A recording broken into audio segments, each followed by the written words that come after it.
Okay, welcome back to Real Content. I forgot what I named my own channel. Agent Content Creators. There we go. Um, welcome back to Agent Content Creators. Let's hear where you're from. I have a great guest tonight, Sam Golovey. Nailed it. Nailed it. Got it.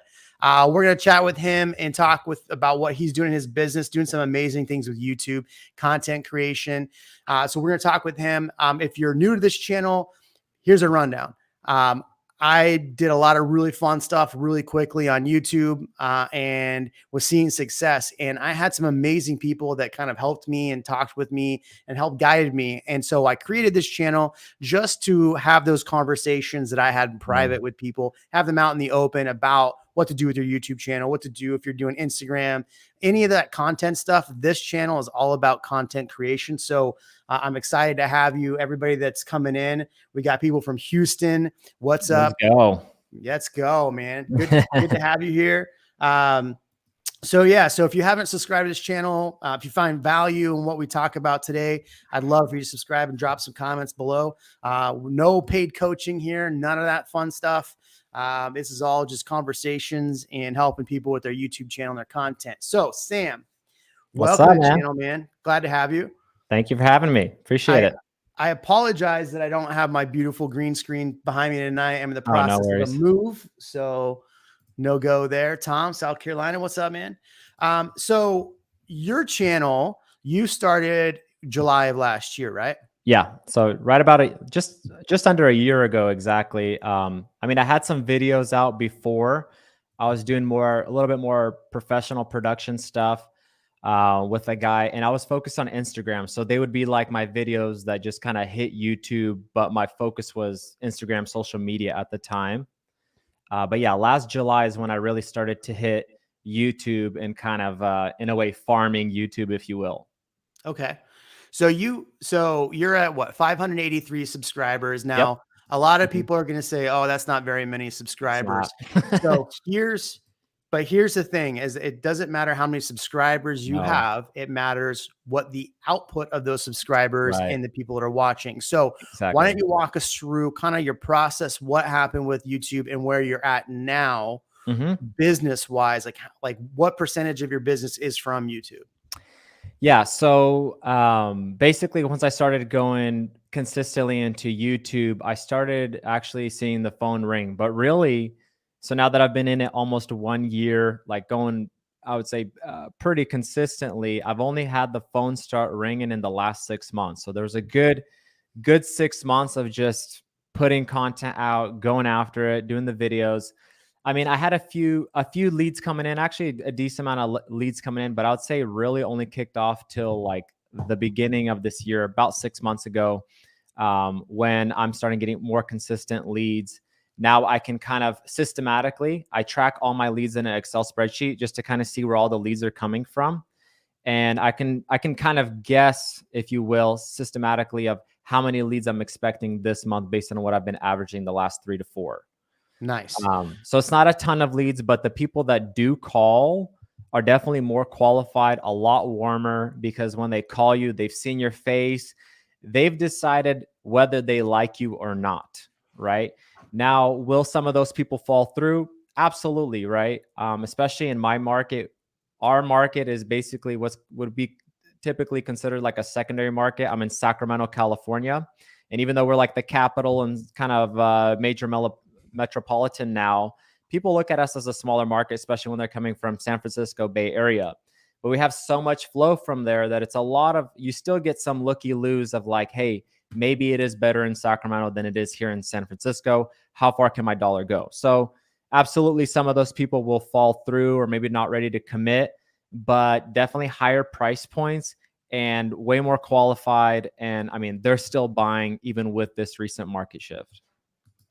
Yeah, and that's what's really important to me. I want to talk with you about content and in a minute here about content and what content as agents, what we should be doing as far as educating clients or potential clients and our channels on the shift and what to happen there. I noticed you're doing some videos on it. So, so you start this channel about a year ago, 6 months in, you start getting decent good quality leads. You've Yeah. closed quite a few. You have quite a few under contract, as we were talking about before we came on here. So how much of your business now is actually coming from YouTube?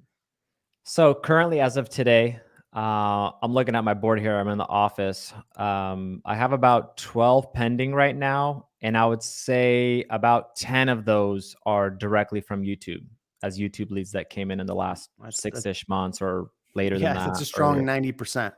Yeah, I would say definitely 80-90%. I mean, I was kind of tracking like, okay, this closed, this closed, this closed, and I usually put the source of where it came from, and it's been like majority YouTube at this point. Nice. Yeah. Nice. And you said it a second ago. What I found personally on my channel is um, when people trust you, Hmm. right? They've seen you, they trust you.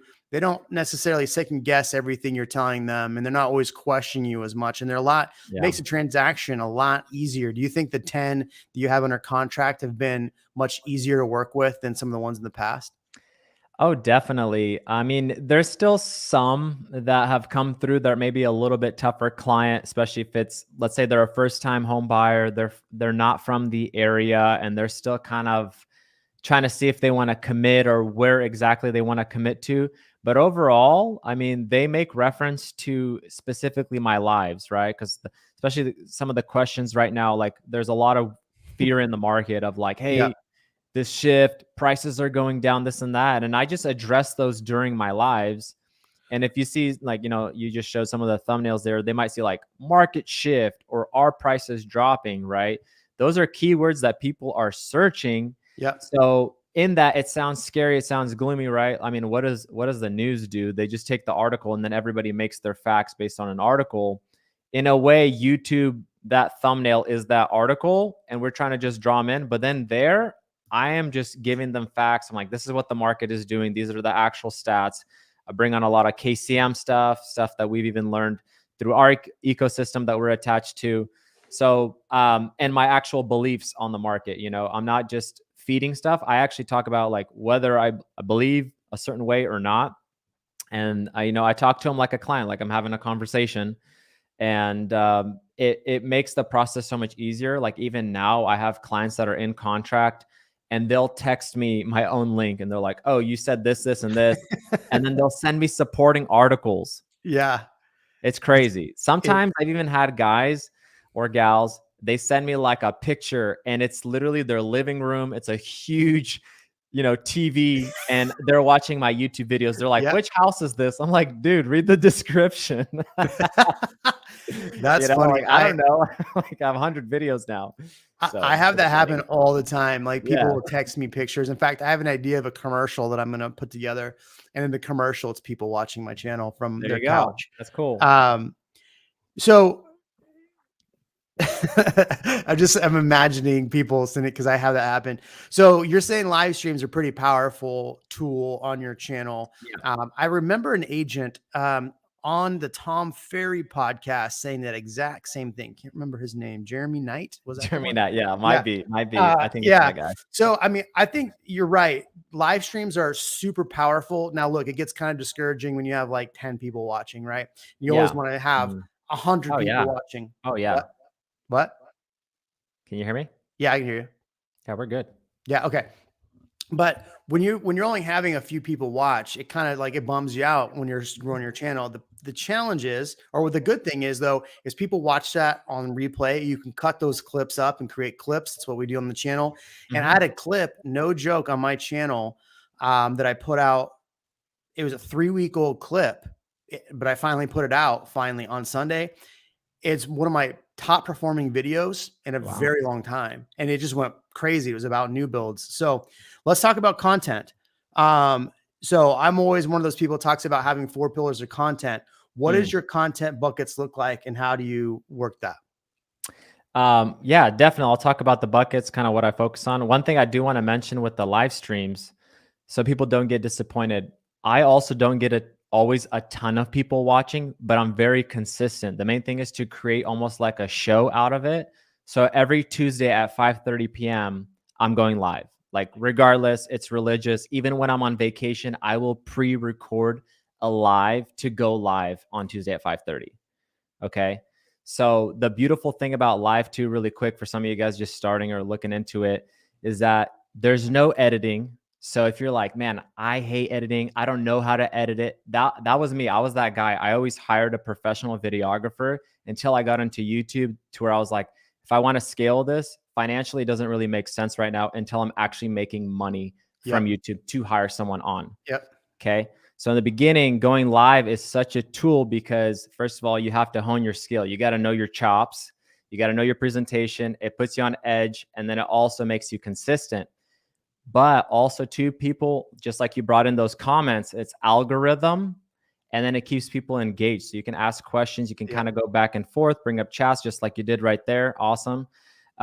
So that's super important to have that. And plus, it's consistent content come to your channel. So if you messed up, didn't do one of your other 3 pillars or whatever, you have a video hitting the channel, and you could just talk about your city or whatever you're talking about. Now, as far as the pillars, my main focuses are, so with obviously the live stream once a week, that's my first video, goes out on Tuesdays. That I try to focus more on like market trends. I'll bring up the local market trends for Sacramento, surrounding counties. Sometimes I'll bring up a specific article like Bay Area fleeing San Francisco, moving to Sacramento, all these kind of crazy articles that Redfin or whoever produces now. And I'll focus on that and I'll talk about that if it has data.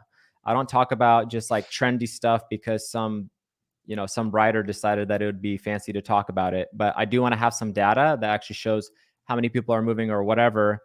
And I also use TubeBuddy to search specific keywords. So TubeBuddy is like an extension you can have. It's like you could pay for it and you see keyword ranks. So I'll search different titles and see kind of what's trending and how good the searches are for that. And then I'll kind of decide my topics sometimes on that if I'm in a pinch. Okay. Talk about, are prices dropping? Me and Jeremy talked about that before. Stuff like that. That's what people are asking right now, right? We're going through a little bit of a shift. People are freaking out that prices are dropping. Yeah. So that's what I'm talking about. And I'll just talk about, hey, what's pricing done actually in the last few weeks or in the last month with the interest rates increasing? And, how's that affecting you? I'll pull up different things about the market and how it affects a buyer or a seller in this market. So that's the first one and the main one that I really focus on.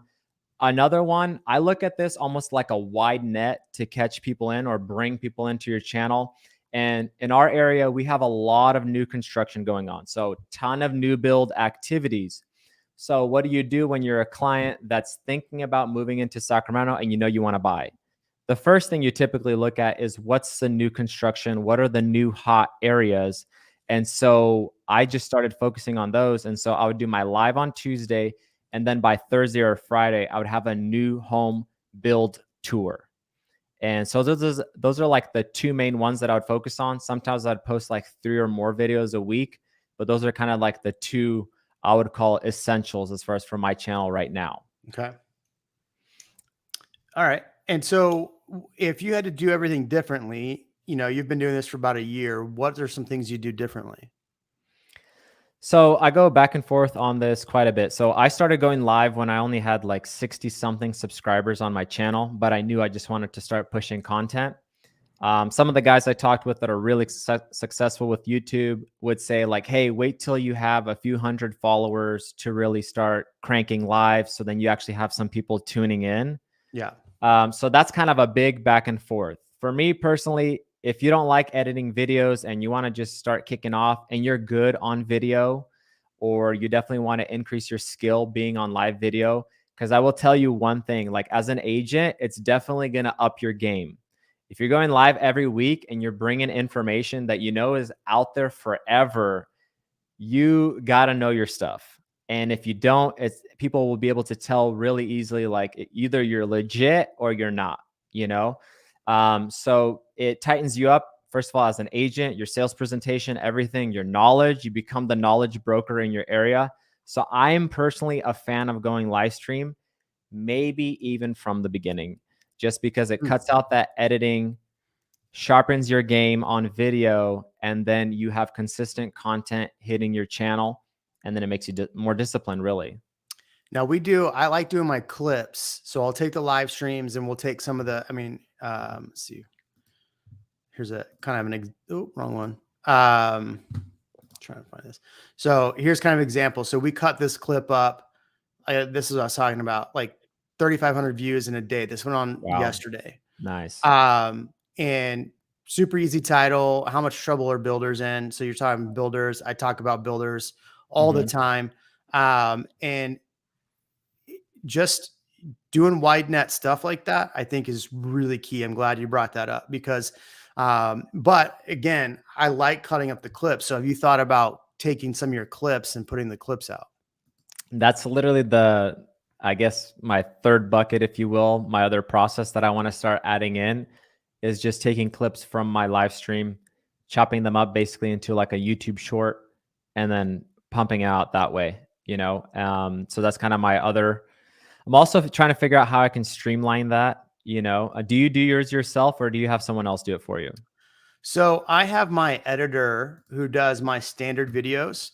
So I tell him I need, when I do my live streams, what we'll do is there'll be a certain point where I'll be like, okay, hey, Jaden. And then I'll like go, so the next question I have, that's pretty subtle. You don't know who Jaden is. Nobody knows, but Jaden, my editor, I tell him like, hey, there's probably like 3 good videos that we'll be able to pull out of this one video. I'll have like a sheet of all my questions that I'm going through. And when I get to the question that I think that I want to make a video out of, I'll go, hey, Jaden. And so then all he does is add a header to it. And I just filmed a quick like, hey, thanks for watching this episode of Real Amigos. We got 2 great videos right here. If you want this one, click this one. We'll catch you in the next video. And so that's the outro that I put in every single one of those. And so his intro is basically took my intro music that we have, took like 5 seconds of it. So it shows like what episode this is, what the topic is, and it's straight into the video.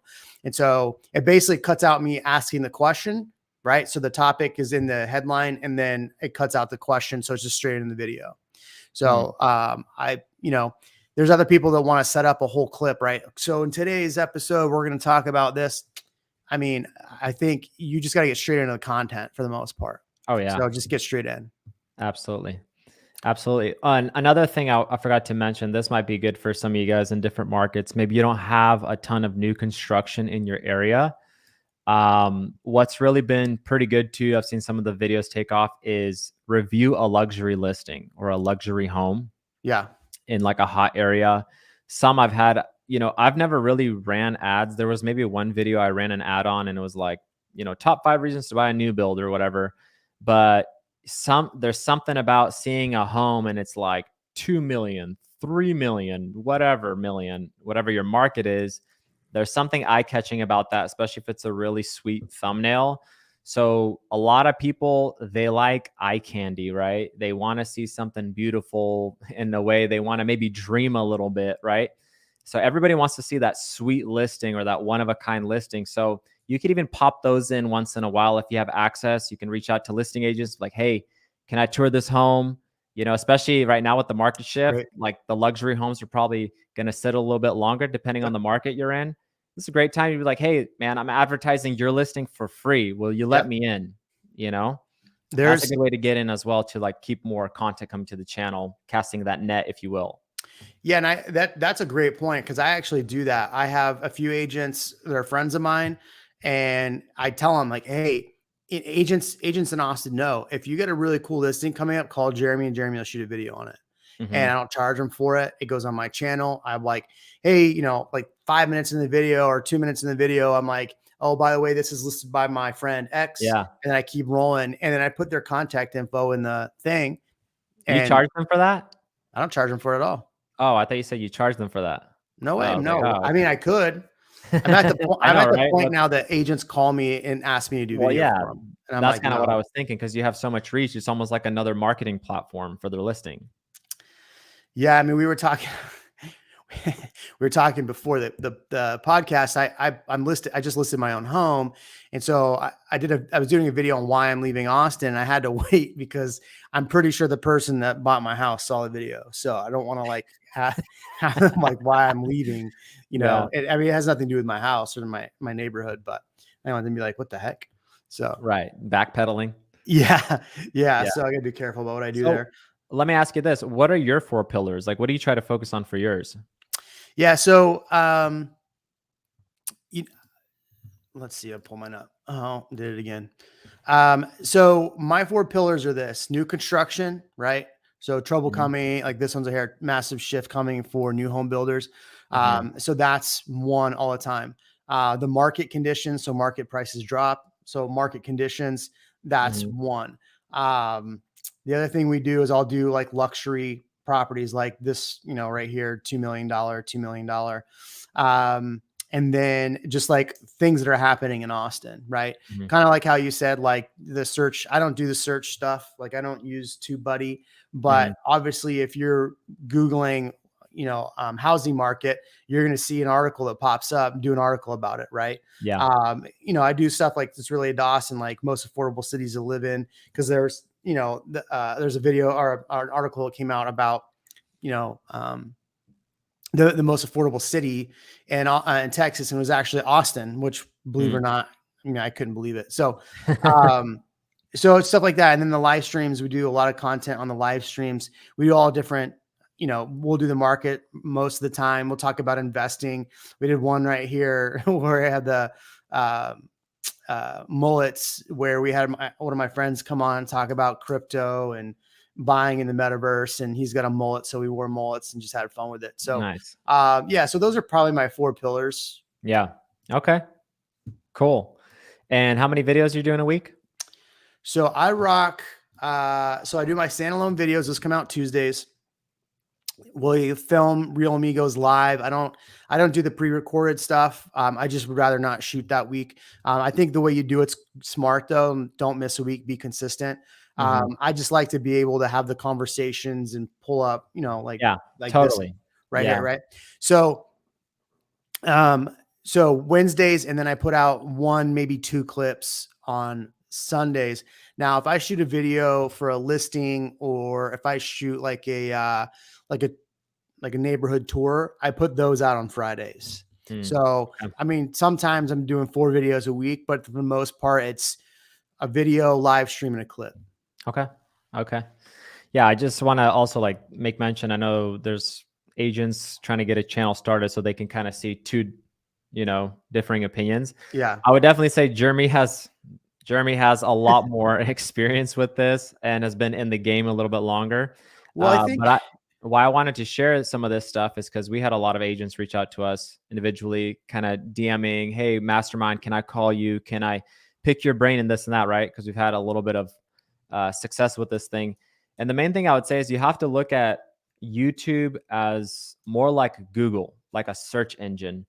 And when I see where the traffic comes from to my YouTube channel, a lot of the times it says from a Google search, right? Google owns YouTube. So sometimes someone will just type in Sacramento real estate, and one of my videos is like on the bottom half of the page because it says Sacramento real estate, or yeah, it's about Sacramento real estate. So there's a ton of articles, and then it's boom, a video, right? And yep. as you guys know, not too many people are doing video. Yes, there's a lot of videos, TikToks, Instagram, shorts, whatever, but not a lot of people are doing long form video and doing it consistently. So if you can be the person that's in your market doing it consistently, you're going to come off as the market pro in your area. And that's really the main thing that stands out.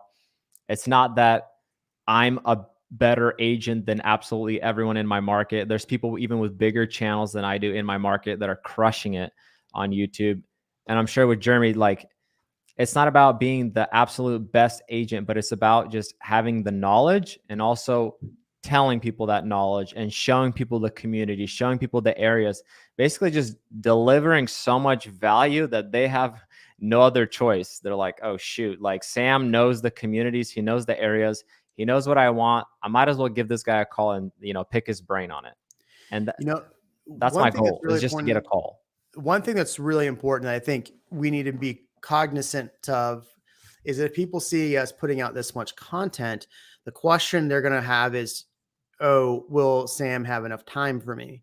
Will Mm, Jeremy have enough time for me? So when you're doing your live streams and you're doing your videos, I think it's really important to do exactly what you just said.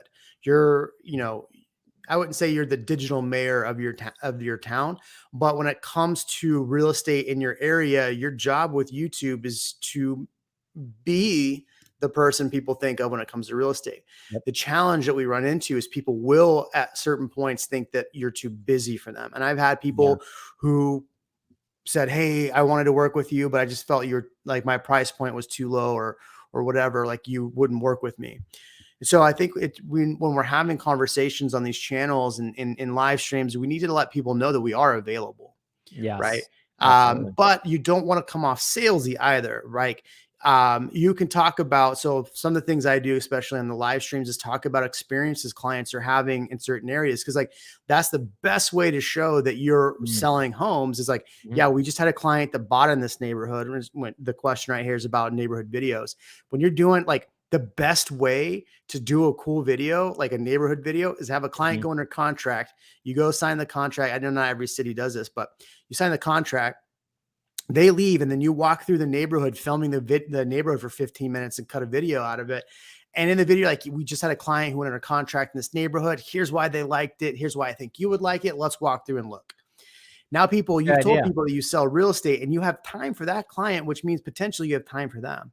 And then you always lead it back to, you know, at the end of the video, like, hey, if you found value in this video, make sure you subscribe to the channel. Hey, and don't be afraid to reach out, but don't be salesy. That's what, just don't be salesy. Now, I like bringing in a client's like experience or an experience with the client, because even on my live streams, let's say I'm talking about the market conditions, what to expect as a home buyer. I'll say like, oh, crazy. Just 2 days ago, we had so-and-so reach out to us. We just got him in contract and they actually got the home $20,000 under the list price. Do you even hear of those kind of stories anymore in this marketplace? Well, just want to let you guys know, like, these things are still happening. So congratulations to them and blah, blah, blah. And it's even better if they watch your channel or on your live stream, because they will send a comment or a chat. That's like money. You know, I had one client like, Sam, you're the best. Thank you for letting us tour Sacramento with you. It was so lovely to meet you and your sister on the showings. Da, da, da, da, da, da, da. There was, I mean, that chat was like everything I needed. It was just like icing on the cake. Nice. You know? Nice. Yeah. And like, that's, you know, one thing we got to be careful of as realtors too, is you see a lot of agents do like these TikTok or Instagram videos and they make fun of their clients, right? Or they're like, oh, like make fun of buyers or make fun of sellers. I think that's a huge mistake. Right. It's a huge mistake to make fun of, like, I mean, even other agents, like, yeah, we have a bad experience with an agent here or there, but as agents, if we're dogging on a buyer set or a seller set, like, you're telling people like I don't know. I just have a problem with that when you're doing it on your Instagram channel, because I think your whole goal on Instagram isn't to get agents to like you. And that's the same thing with YouTube. And this is where I had a lot of problems with agents when I started my YouTube channel, because I was in like RETV and some of these other groups, and I was fighting with people like, well, you're just catering to more agents. You should be selling to buyers and sellers.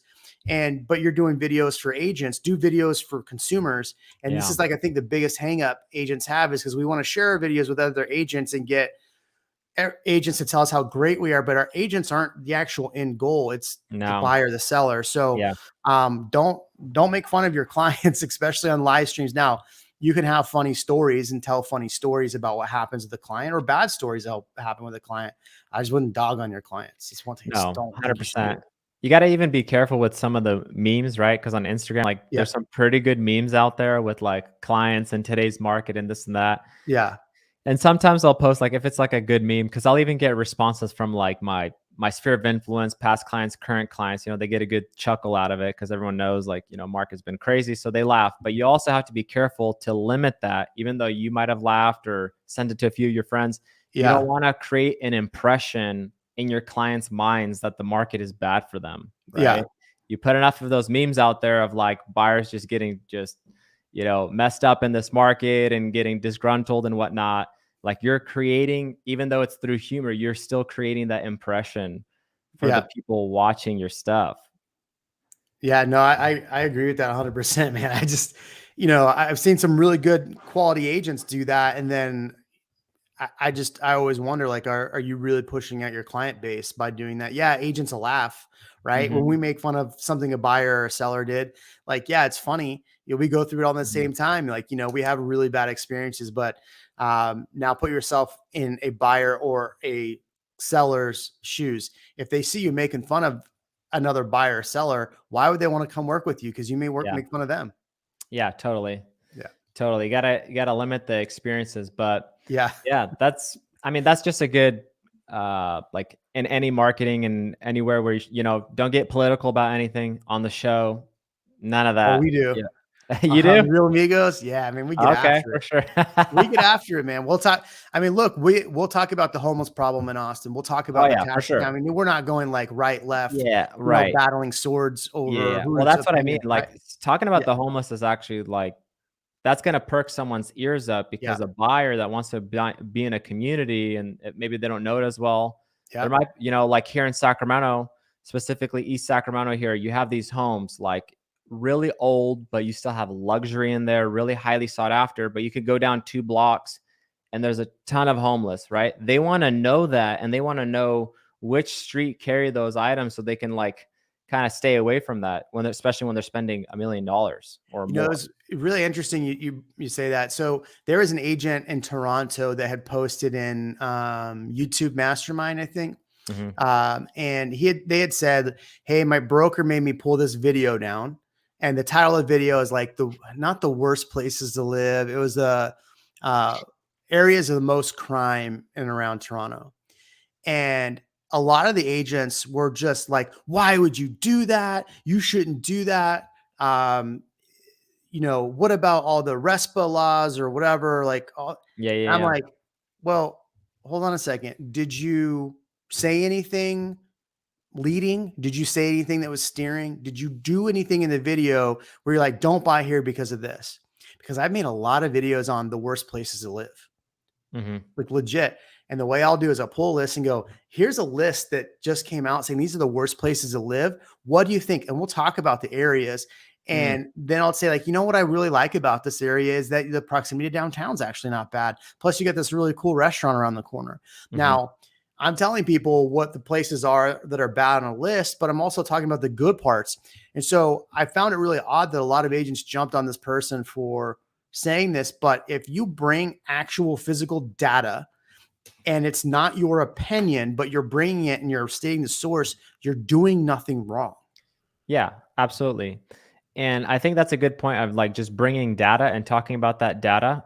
And then I like that you spun it with something positive about the community. So then no one can really like come after you. Cause if let's say someone's watching your channel and they live there, they would probably get offended, right? Yeah, and that's what Right. happened with this person in their video. Somebody Yeah. got really upset and went to his broker. I'm Yeah. like, you know what? You should have that person call you and you have a conversation with that person. That'd be Yeah. even better. Tell them, hey, I would tell your broker to put you on the phone with them so you can have a conversation with them. Because how awesome would that be Oh, if you totally. turn that whole thing around? Yeah. And like on top of that, having like the facts and the data, for instance, I did a live about a week or two ago and I was talking about the home price forecast, right? And it's still positive. It's something published by Keeping Current Matters. Tom Ferry, the whole ecosystem was like Mhm. talking about it, at the recent event. And so I was like, I'm going to use these slides. And even though I'm talking about the home prices still appreciating for this year, even though the interest rates are rising, all this and that, right? There's a lot of talk very opposite of that. Yeah. And so I'm like, and I just said, guys, this is the pricing forecast based on the data they've put together. Check this out. So based on this, I'm like, this is not my horoscope. This is not my, globe that I'm telling you the future of what's going to happen. Because at the same time, you as an agent, I've learned this is like, you don't want to forecast, especially numbers or specific numbers. Yeah. Yeah, we can say projections are saying rates are going to still continue throughout the year.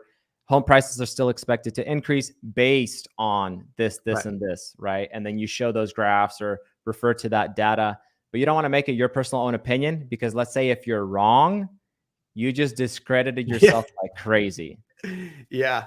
I mean, look, I've done that. I'll tell, like, based on what I'm seeing, I don't see a crash coming and everybody's saying crash, crash, crash. Right, right. But based on these metrics that I'm basing what I've seen, you know, based Yeah. on the amount of jobs moving to Austin, based on the current situation with rates, based on the amount of people still moving here, based on the amount of these jobs. These are all the reasons I'm not seeing this Yeah. happen. So this is Inflation, actually a good right? point to jump in and talk about shift. As we move forward, a lot of people, I've noticed more people want more information on the Oh market yeah. and they're market heavy. What recommendation or what are you doing to talk about the shift in a positive way or negative way with your YouTube base? Yeah. So for me, like for instance, the last one I mentioned, I used Keeping Current Matters. They came out with a bunch of data. Hey, these economists, these 7 economists are still saying home prices are projected to increase. And I'll pull up that graph and I'm talking about it. I'm like, check out this. These people wrote 10%. These people wrote 6%. The average is 9% for this year nationally. And I talk about that. And then while I'm on the live stream, I'll ask people for their opinion. What are they seeing? And some people will throw like an astronomical number. I think I saw a dude right, like 45% increase this year. I'm like, okay. So, I mean, whatever. If they're engaging, that's all that matters to me on the live stream, right? Everyone is entitled to their own opinion. So, the first thing is have some reputable sources. So, as a real estate agent, I would say Keeping Current Matters is a pretty good one. Plus, they offer like really easy graphics that you can kind of just track, get the idea, and move on because everybody wants like quick, concise data. Not everybody wants to read through the crazy graphs or this and that. Plus, you also have to consider most people are looking like watching YouTube maybe from an iPhone somewhere while they're waiting in line somewhere. So you want to have a decent graph to where like even if you're on a phone, you can read where it's going, what it's saying. That's important. Your local articles. This is actually something that I'm stealing from you, Jeremy. I think you pull up your local like business journal and you just pull up an article and talk about that article, right? This is happening here, da da da da da, and talk about that. And so that's something I'm actually going to instill too. But sometimes I'll just Google, Sacramento real estate news, and then I'll see like, hey, there's a new developer coming into town, or hey, there's a new development opening up, or this article said this is happening to home prices, or this is happening in the downtown. And I'll just talk about that in my live and how that's going to affect our local market, right? So I talk about how it's going to affect the local market based on where we're at right now. But I've definitely learned a while back, like you don't want to throw a projection out there, especially if you want your content to last, right? You're just talking about what we know today and what other professionals are saying, right? Economists of that sort. So I see you pulled up the journal right there. Like, that's great. You can look at that every morning, see what new articles came up, and literally just talk about those articles. And people will thank you for it because people are looking for data. And that's not just your opinion. That's someone else putting that opinion out there. And then it's usually, hopefully, backed by some sort of fact or data as well on that article. So those are just some quick, easy ones if you're just worried about what you're going to talk about. Yeah, I think, as far as like talking about, the shift, I kind of got ahead of it. I think one thing that's really interesting about when people think about YouTube and the leads you get from YouTube is a lot of people assume that you're just getting buyer leads, right? So people are, especially, if your channel is moving to or living in, you'll get more buyer leads. And so what I've been doing consistently for the last 5 or 6 months is talking more to sellers as well, because I realized that early on, the beginning of the year, what was tough? Finding listings. Nobody was selling because the market wasn't, everything was still escalating. People weren't sure what was going to happen. Now more sellers are trying to jump in the pool a little too late. I did a full video on why sellers will sell too late. It wasn't that the market was crashing. All I was doing was talking about the market trends that we see on a yearly basis, and that if you're going to list in June and you've already listed too late, right? You've lost all the momentum. And guess what happened? The very first week of June, like our Austin housing market came to a complete halt. Like showings are at a zero. Obviously, at my house on the market just went under contract. But what's interesting is that I've been talking to sellers and making them part of the conversation. So now I'm getting all these seller clients, but everybody wants to talk about all the buyer clients. If the market shifts more than it is now, which people are assuming it will, right? What would it be better to have? More good quality buyers in a market that we now have more flexibility for buyers or just sellers. It's good to have both. And so I think that we need to make sure if you're building a channel, you're talking to both buyers and sellers. Yep. Right. Mm-hmm. These market numbers are not just for buyers. These market Yeah. numbers are not just for sellers, but they're for both Yep. of you. And they mean different things for both of you. Yeah. And that's something that I'm personally learning just recently as well, because I'm like, look, I'm closing a lot of buyers. I'm getting a lot of buyer leads, not really as many sellers, right? All my listings are coming from past clients, sphere of influence, repeat business, referrals. So they're still going, but I would obviously want to leverage a lot more listings, right, to the amount of buyers, right? It's just time leverage. I went to a listing appointment 2 hours ago, and it was in my area, Circle C. And the guy called me yesterday afternoon. He was like, "Hey, I found you on YouTube. I just Googled best Circle C realtor. Nice. And I kept seeing your videos. So I think you know what you're talking about. So why don't you come over?" Really nice guy. That's awesome. We had a great meeting, but it was just really funny is because he was just like, I Googled Circle C and your videos came up. And like, so that's what you want to hear, because that's when you know you're like really dominating your area. Yeah. And I think that's what I'm working up to. So like even in my live streams, I think there's that saying, what you focus on is what you get. So you can use YouTube either way, but if you're focused on a specific, like let's say avatar, the perfect client that you want, the more you talk about that and the more you have that expectation, your verbiage, your actions, what you talk about are all going to line up to what you want. And so even lately in the last few weeks, I'm like, I am focusing on sellers. I want to start pulling listings out of this channel. And so I like that you mentioned that, because that's really it, is how you talk to them. I got a good friend too. He might even be watching right now. He's got an awesome Sacramento channel, and he's been getting listings. And we're talking about luxury listings, 1 million, 2 million, 2.5 million, because he did some sweet videos, did some sweet luxury videos, home tours. And those clients saw that and they're like, this dude can make a really cool video, and I want him to showcase my property the same way. Yeah. Literally. Yeah. And so he got the call and booked him. And that's, that I think that's really important, is that, if you're going to do videos, definitely do luxury videos. Otherwise, I think one of the questions a while ago was about upping your price point. I think we need to talk about that.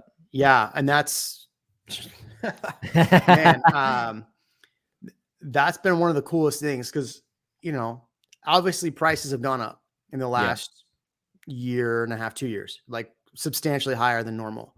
My price points exceeded what the average price point is, because I've been talking about more luxury stuff. When we're doing property tours, we're talking about homes in that higher echelon of price points. Now you're pushing some buyers in that lower price point out, but at the same time, if you're talking about a specific price point more and more and more, you're going to gravitate more and more and more. I had a guy buy a $6 million house. Wow. I met him at a Porsche event a few weeks ago. He's like, I watched your channel, but I didn't think you worked this high end of property. But now I'm going to sell his $12 million house. So we're good. That's fire. Yeah. That's awesome. So that actually happened to me too. Not on that scale just yet, but I've noticed that the people that I'm talking to are definitely a higher price point. So like in our market, the median price right now is about 620,000. Average price is just under 700,000. And I was selling a lot of, median average price homes, if that, right? If I got lucky, depending who I got. I'm younger, I'm still in my 20s. So even a lot of my sphere that would contact me, not always the highest price points. And I was like, I know I could do more. I got it. I have the confidence I can do it. There's really nothing to it. It's just getting into that sphere, getting in front of those people, right? And so YouTube offers that, because then you're always marketing and you never know who's on the other side, but you got to just bring your game. And if you've got the chops, right, if you're bringing your game and they see that you know what you're talking about, that literally is all that matters. Once in a while, you have that conversation like, yeah, do you even sell, $1 million, $2 million? Do you sell luxury market? And all you got to do is have a few multi-million-dollar tours on your channel, and boom, you have kind of already like a confidence coming to the table. Like they can see that video and they'll be like, all right, well, this guy's obviously been around it, so he's probably selling it. So again, I was at that median average price sales point. Now a lot of my stuff is kind of starting 700,000-800,000, and then I have a few clients right now 1.2 1.5 million in our market. So that's been awesome. So definitely price point has shifted up dramatically. Yeah. And look, what you talk about expands. So the more and look, people want to feel comfortable with you. And if you can articulate in any price category, you're going to attract clients in those price categories, right? And if you're talking all luxury, you're probably going to get more luxury clients. I think it's smart to do both though, and not just be all luxury. Yeah, totally. Because look, I have team members, and a lot of that stuff that's not luxury, my team's working with. So we're still working all these price points. But what you talk about does expand. And especially if, look, my channel gets 5,000 watch hours a month. Wow. That means like for every minute of the day, there's 25 minutes somebody's watching my channel for every 1 minute. So the more you talk about stuff, that's what people are going to watch. Now you got to make sure you're making content for everybody as well. But everybody asks me, what's the one video? The one video, it's a whole combination of videos. It's not just one video that gets you clients. So, do you market to sellers and buyers in the same YouTube channel, or do you do separate channels accordingly? Same channel. I think as far as right now, having two separate channels is too much work, to be honest. You're trying to just build one machine, and YouTube is an algorithm. So once you kind of become popular and it sees that you're getting as many views as Jeremy or whatever, and they're like, okay, obviously this person is producing content. To build two channels simultaneously like that, I think it's too much. I think I would just focus on, if you really wanted to split it up, maybe like if you're doing 2 live streams a week, Tuesday you go live, you can focus on buyers. Thursday you go live, you go focus on sellers. But the reality is right now we've already been talking for 47 minutes. You can easily talk to both parties on the same video and show why it's beneficial as a buyer, show why it's beneficial as a seller. It's pretty easy. We do it all the time. Yeah. I mean, here's the thing too, with like buckets of content, right?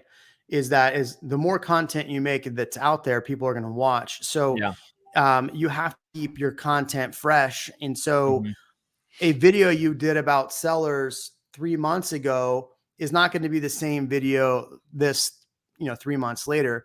Right. So it's okay to have both on one channel. I mean, look at Christina Smallhorn's a great example of that.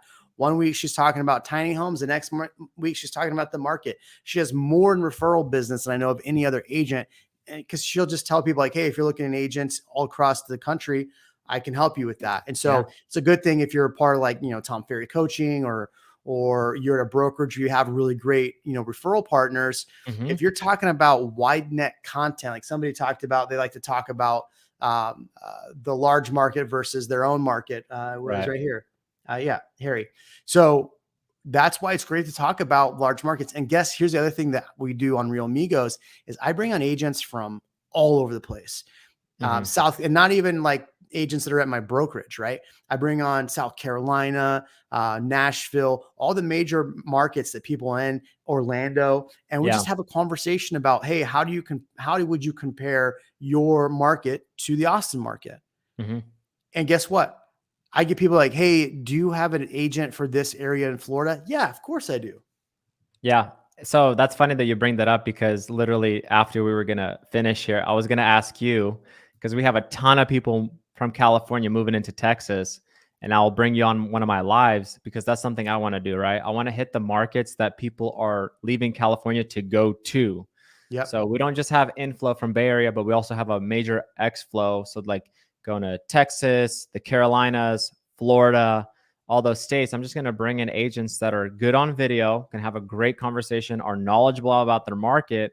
That way they are basically marketing themselves on my channel because they know their stuff. And if someone reaches out to me like, hey, I saw you were talking with that guy from Austin, like, sure, yeah, I can connect you guys, no problem. Yeah. Right. And it's an easier transfer, easier referral as well. If someone's ever seen them on video or you having that conversation, because then they're like, oh, they actually have a relationship. It's not some dude he found on Instagram, by searching Austin, because that happens a lot. And people realize like, oh, they don't really have a relationship. It's just some random realtor they found. And now they're collecting a referral fee. Yeah. Yeah. Yeah. And that's, you're 100% right. I agree. I mean, you want to feel confident if you're a referral client, right? You want to feel confident in the person they referred to you. And so you don't want to just any Joe Schmo. Do you need to put your content on Instagram as well, or focus on YouTube? I think it depends on what type of content. So me personally, a lot of the people that I have on my Instagram are more like sphere of influence, people I know personally, right? Those are the people that I actually add on my Instagram. So I wouldn't really put my new build tours on Instagram. I used to, I didn't really get as much hype back or the likes, the comments, this and that, because when I do the new build home tours, I'm like casting that wide net of someone searching in, new builds in Folsom, California, boom. And I'm just trying to get that search. Instagram doesn't really provide that as far as I'm aware of.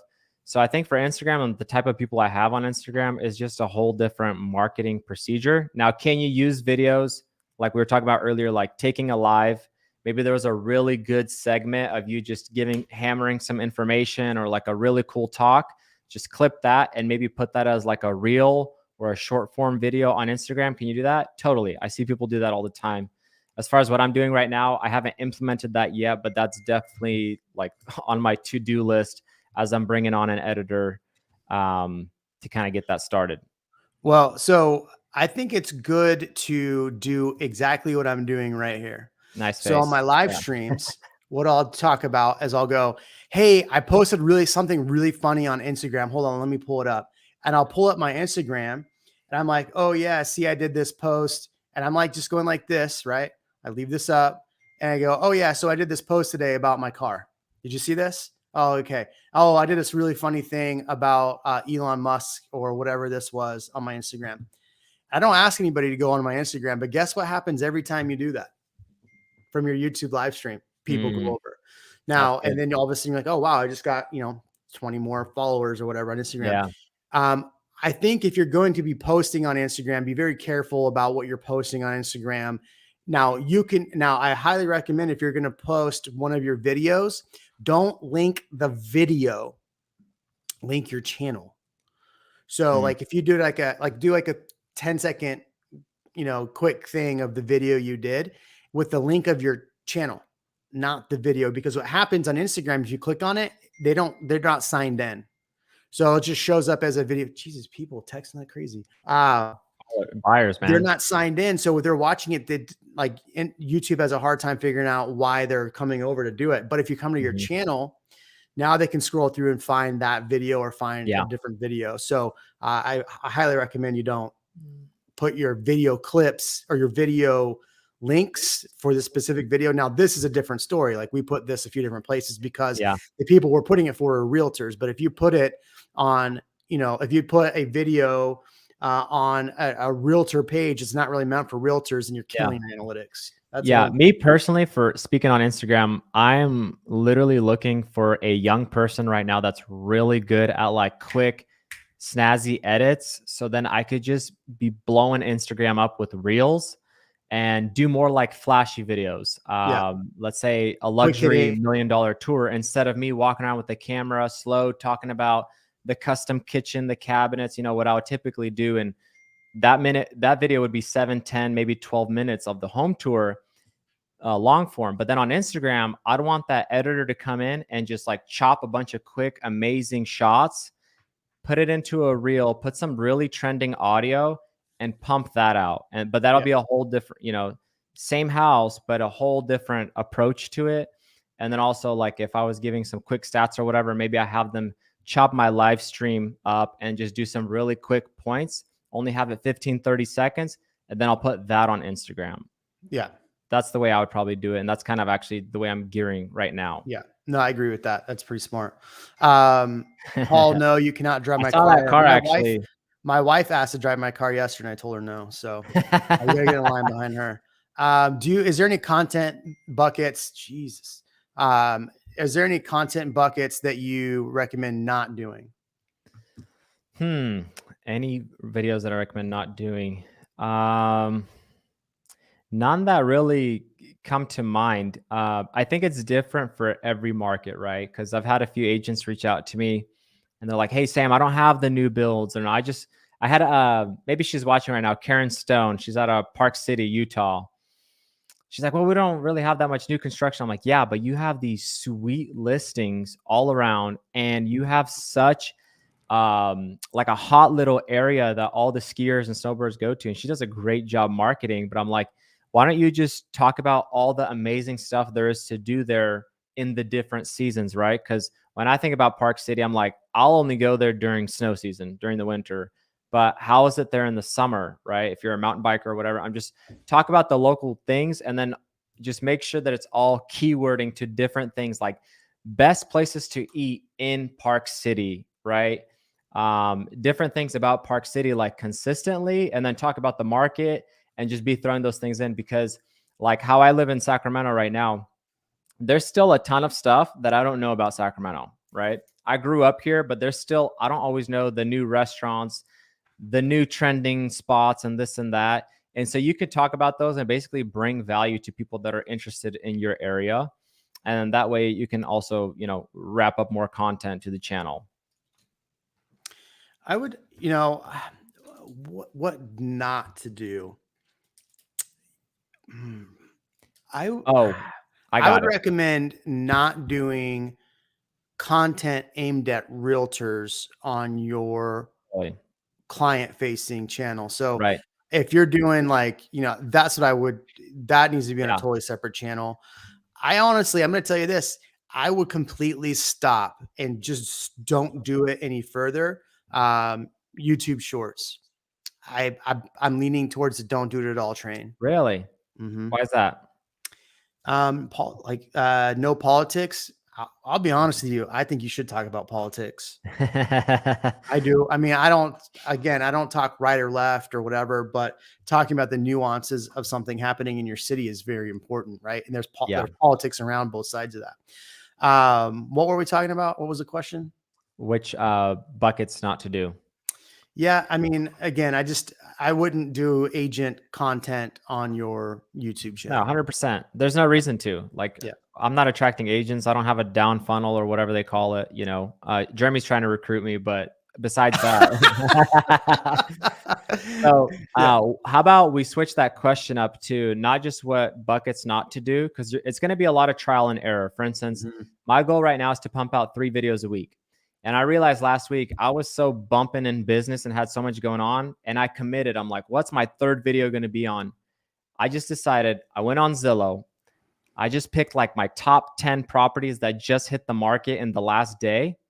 And like they were sweet properties, all pushing that, $1 million and up in different areas all around Sacramento. I just went live for like 20 minutes and I would just share my screen and be like, this is why I would choose this property. This is what's hot about this property. This is why it's going to sell. And this is the amazing location it is. Check this out. Boom. Pulled a few fancy photos. And then I talked for 25 minutes. And I'm like, if you guys would like to see a tour of any of these homes, you plan on coming in from San Francisco this weekend, because that's when everybody tours, right? Or they just randomly will drive the area. Reach out to me and my team. I'd love to set up a tour for you, or let me know if you have any questions. These are my hot listings. Boom. And that was just something that was honestly a trial and error. It didn't take off or anything like that, but sometimes you're going to have to just come out with different content and see what can work, because, it's all about testing, see what works for you. A certain thing that we've been talking about might not work for you or in your market, but something else will. Just be cautious. Just know that this is like a Google-based search engine. So whatever people are Googling about your area and related to real estate, just be talking about that and consistently. The main thing also is to know your avatar. So in the beginning, you're going to be casting a really wide net, like buyers, right? But now I'm like, well, I'm focused on Bay Area buyers, right? I'm focusing on my Sacramento people as well. But the reality is a lot of people that searching for the stuff that I'm talking about is specifically Bay Area or even other states moving into California. So that's what I'm focused on. And that's what I kind of chime in on my lives and talk to them as such. So that's important to like know your avatar, know the person on the other side of the screen, but that will come with time. That will come with a few months into it. You know, as you're talking to your clients, your leads coming in, you'll know where they're coming from and why they. And I ask them flat out, what did you like about my channel? What, you know, maybe what didn't you like? What stood out to you? Why did you give me a call?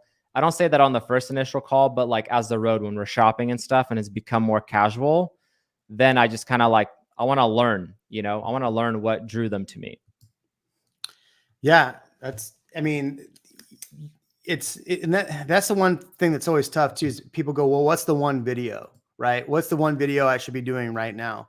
Yeah. I always say the video you should be doing right now is the video you're about to put out, because I mean, what doesn't matter what it is. It's not going to take one video for people to call you. Now, once you get going, there will be videos that you put out that people will call you specifically from that video, but you don't really know what those videos are. I would say one video I would just stop doing completely. Like, I just think this is the most overdone video. I'm so sick of it. I'm so sick of the thumbnails. I'm so sick of all the agents copying agents. Is a pros versus cons video. I would throw that video in the trash and never do it again. Why? Like, stop it. Stop it. All of you, stop it. No more pros versus cons. Man, I had do something like this instead. Video coming out this week. What was that? I had one coming out this week. Yeah, we'll scrap the title. Don't call it pros versus cons. Call it what people hate about Sacramento. Yeah. Oh my God. Well, you're going to talk about the things that people like too. Yeah. But generic stuff like best places to live in Sacramento. That was a live stream I did and it got a bunch of views and it's still getting views. And it's just a live stream. And I look at that live stream. I didn't have a nice colored background. It was garbage. The lighting was garbage. You know, things like that will sometimes just stand the test of time. So you never know. It's the main thing, again, going back to consistency. So I look at making videos on YouTube. You know how agents, you know, you got to have your prospecting hours or your hour of power or 2 hours of power, you know, your consistent calls.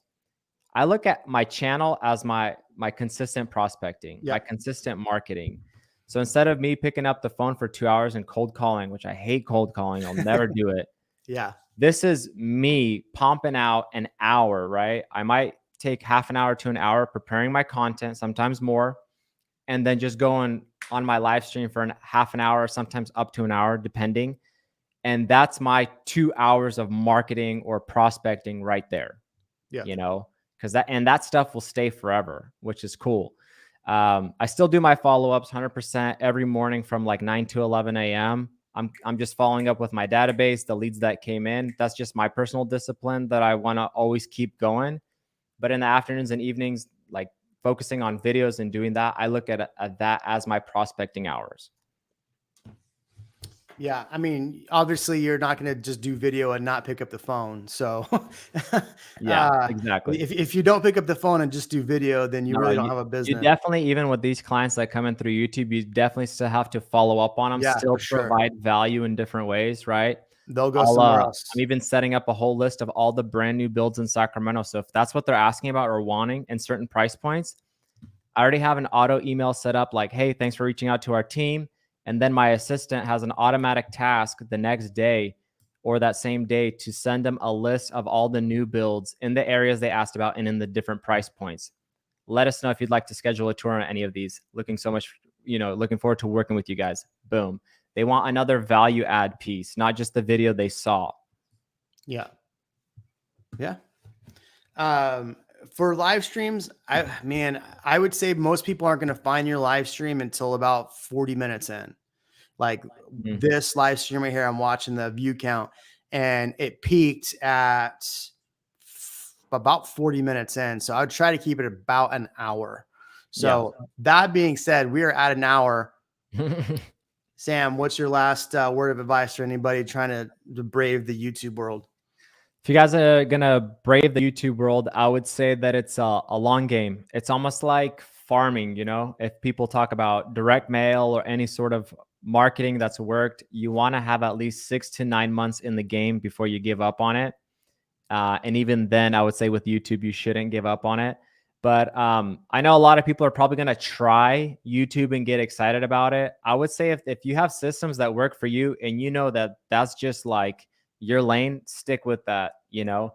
But if you're a video person, you want to be a video person, you feel like you can create the consistent content and want to do it for the long term, because it is definitely it's become a different lifestyle almost. Like now when I wake up in the morning, I'm like, oh shoot, I have a live on Tuesday at 5:30 p.m. I need to prepare my content. Like every week when I get into the office on Monday, I'm like, I need to have content for tomorrow. I need to have content for Thursday or Friday. So it's a shift of life, you know, a little bit of how you do your daily and real estate stuff. So I would say if you're going to be in it, go all in and be very consistent. But you know, go in at least 6 to 9 months before you start seeing maybe that phone ring. It could be a lot sooner, but that's what I would do. Yeah, I mean, I would tell you this. So you're at about 580 subscribers around there. Yep. I would tell anybody that's doing the YouTube thing and you're 6 to 9 months in and doing this and your channel's starting to grow, I would recommend when you're getting close to that 1,000 subscriber count, higher. Be ready for the inbound business because it will come at 1,000 subscribers. 1,000 subscribers, you'll be like, oh crap, I'm not ready for this. You're talking about the amount of inbound calls, the leads coming in? Yep. Okay. Yeah. I actually just hired an admin. Perfect. We just did our first 30-day review of her position this morning, right before, actually this afternoon, right before this live. So I was already like building up to that because a lot of these, like when I mentioned earlier, they want a value add, right? Just because they saw your videos doesn't mean they're 100%. I'm going with Jeremy. I'm going with Sam. Yep. And even though they're much closer than any other lead you'll probably get, you still have to provide value. You still have to think of like, how can I stay in front of this person, keep them engaged? And that's the follow-up calls, the texts, the emails. You know, especially if they're from out of town. Like I'd imagine your market, right? You have a lot of investors, a lot of people from California, other markets coming in. Before they actually fly into town, there's going to be a process of follow-up, keeping them engaged, sending them properties. Yep. Like that game does not leave. That game is still there. So like build systems, drips, whatever. You know, I'm even considering building a whole separate like email campaign of like these new builds came out this week, and it just goes to all those people that came in from YouTube specifically looking for new builds. And then a couple of weeks, boom, these are the new communities that are being built right now, just to keep them more engaged. Because some of them, if they're not flying in right away or driving in right away, or they're still waiting to sell a house or whatever, it could be a longer process, but the money's in the follow-up, you know? Yeah, 100% money's in the follow-up. I mean, you get 100 potential buyers or sellers like that and close 0 of them. So it's believe it or not, it's easy to get clients. It's harder to get them under contract. And that's what we've seen all year long. So if you don't have the systems in place, just like Sam just said, you can get all the leads you want. You're not going to be able to close them. All right. Definitely. Thanks for joining Agent Content Creators. We'll catch you in the next video. See you guys. And I'm moving to